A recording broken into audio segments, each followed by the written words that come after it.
You can never, ever, ever, ever, ever justify a reason why you are less than that what you want to be.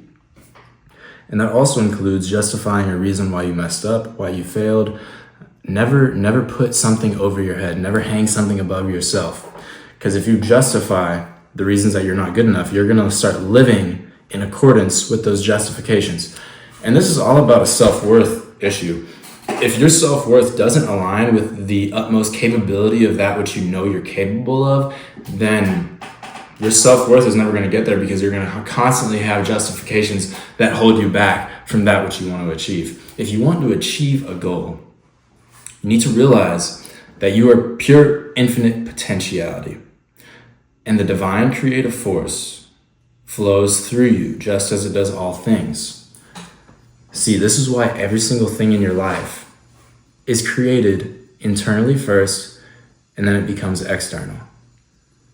Every single problem, every single happening, every single experience you have begins internally. Because as we grow up, we make mental declarations that we impose upon our identities. And as we impose things upon our identities, we start to live by those, and we start to abide by those. So if you grew up as a kid and you were told that you're not good enough, you were told to shut up, you might think that you're not good enough, or you might not talk a lot. You might just keep your mouth shut. You may have self-esteem issues.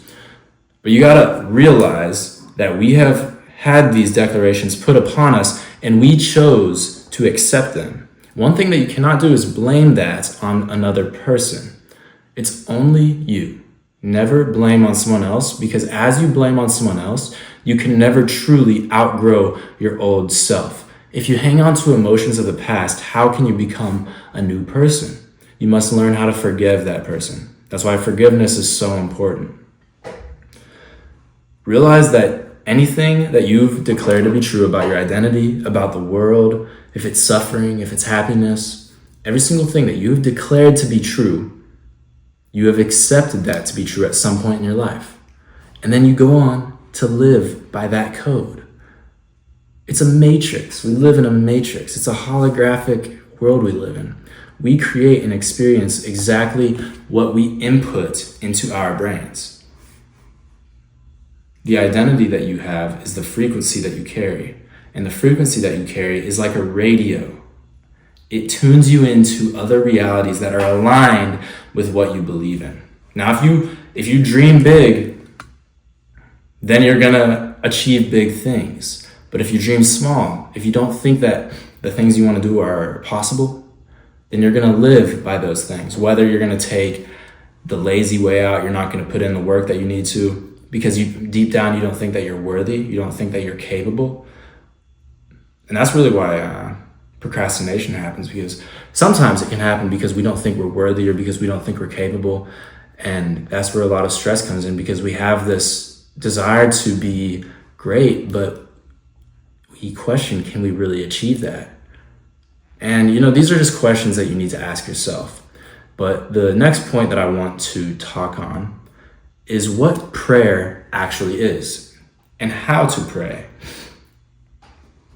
And to start this, I want to explain that the meaning of amen, like you hear at the end of so many prayers, the meaning of amen is so be it, or as it is. The point of a prayer is to create a mental declaration which you impose on your identity. And whenever you pray for something, you're asking for it. And that's where you're messing up. You cannot ask for something. You can only declare that is what you want. And a lot of the time, whenever people mess up, is down the road. Whenever they see how long it's taken for the thing that they want to come to fruition, they see that it's taken a long time, and they grow impatient, and they start to think to themselves, this isn't possible. But every single person who has ever achieved a great thing went through that fear and that doubt. They could not be at the place where they are if they hadn't. Mental declaration leads to physical creation, and the point of prayer is to immerse yourself in belief within the identity of that which you want.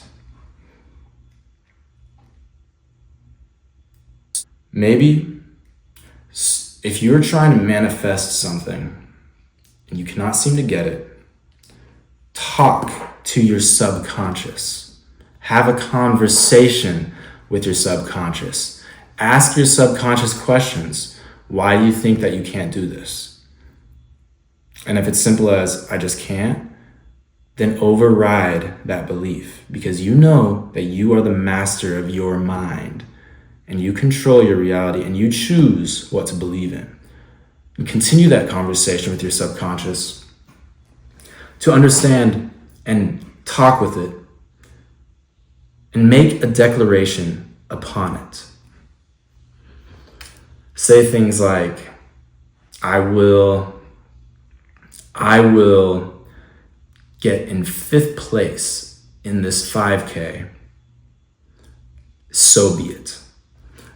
And actually have a mental conversation with your subconscious, because your subconscious is what creates your identity. Your subconscious is what absorbs all of the experiences that you've had and that you've created and that you've soaked in and that you've accepted.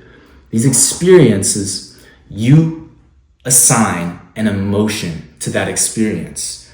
And as you assign an emotion or accept an emotion, you are impressing upon your subconscious a new feeling or a new